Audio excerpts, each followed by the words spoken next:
Let's do some more practice with converting percents, decimals, and fractions. So we're going to try to throw this into the mix and just get some more examples out here. So up here on the top, we have decimals. We want to make sure we convert them to percents. So we started with percents and converting them to decimals and fractions. Now we have decimals and fractions, and we want to go back the other way. So we're kind of going backwards. So we're starting with a decimal. We want to convert it to a percent. So if you remember, converting back and forth between decimals and percents is very easy. All you have to do is move the decimal 2 places. You just got to remember which way to move it. So when we're converting between a decimal, from a decimal to a percent, what do? We move that decimal 2 places to the right. So 0.003 will become 3%. So we move that decimal 2 places to the right so that the decimal is now behind the 3, so that becomes a whole number 3. But because we're converting to a percent, we need to remember to include that percent symbol. Our next number is 0.0625. So a lot of decimal places, but how many places do we move our decimal when we're converting from a decimal to a percent? Still only 2. It never changes. It's still only 2 places. And which way do we go? When we're converting from a decimal to a percent, we go to the right. So we're going to take this decimal and go 1, 2, and this is where our new decimal place will be. So we're going to have 6.25%. So again, when we're converting from a decimal to a percent, there still could be a decimal in the percent, so that's okay, as long as you moved the decimal to convert it from a decimal to a percent, and then make sure you include that percentage symbol. What if we have fractions? So in chapter 5, we learned how to turn fractions into decimals. In chapter 6, we learned how to convert decimals into percentages. So we should be able to do that whole process, go from a fraction to a decimal to a percent. So let's practice. So if we're going to turn 1/5 into a decimal, what do we need to do? Well, you could use long division and do 1 divided by 5. You could type it in your calculator and check it, but let's try to do it by hand and by head for our homework. Or you can see, what does 5 go into that's an actual place value in the decimal places? So there's tenths, hundredths, thousandths. So does 5 go into 10, 100, or 1,000? It goes into all of them.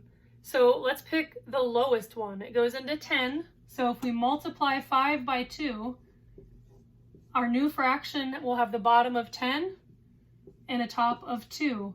So 2/10. So if we write 2/10 as a decimal, it's going to look like this, 0.2, where 2 is in the tenths place. So the numerator is the value that goes there.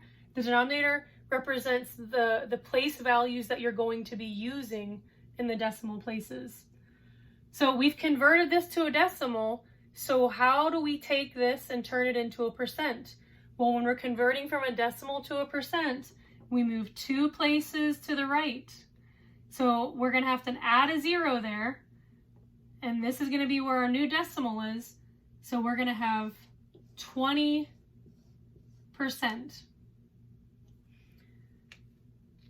Our last one is a mixed number. This mixed number should tell you right away that you're going to have a whole number on the other side of your decimal.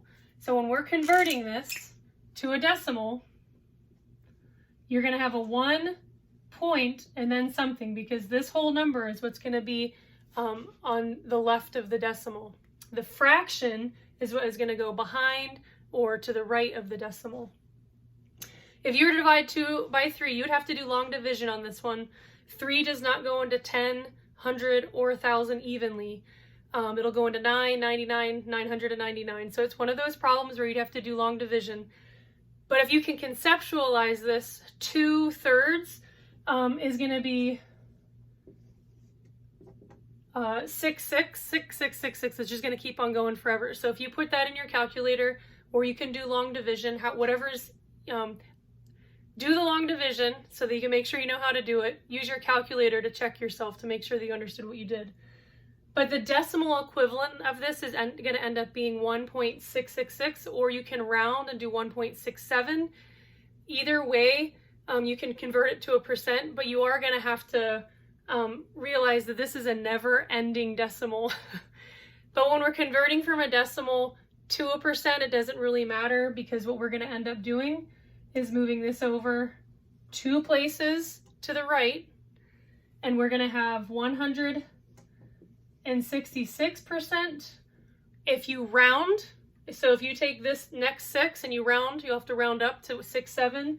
I would also accept 167%. So either of these would be acceptable. The 167 is using rounding, so it's probably going to be a little bit more accurate and probably what you're going to see in the back of the book.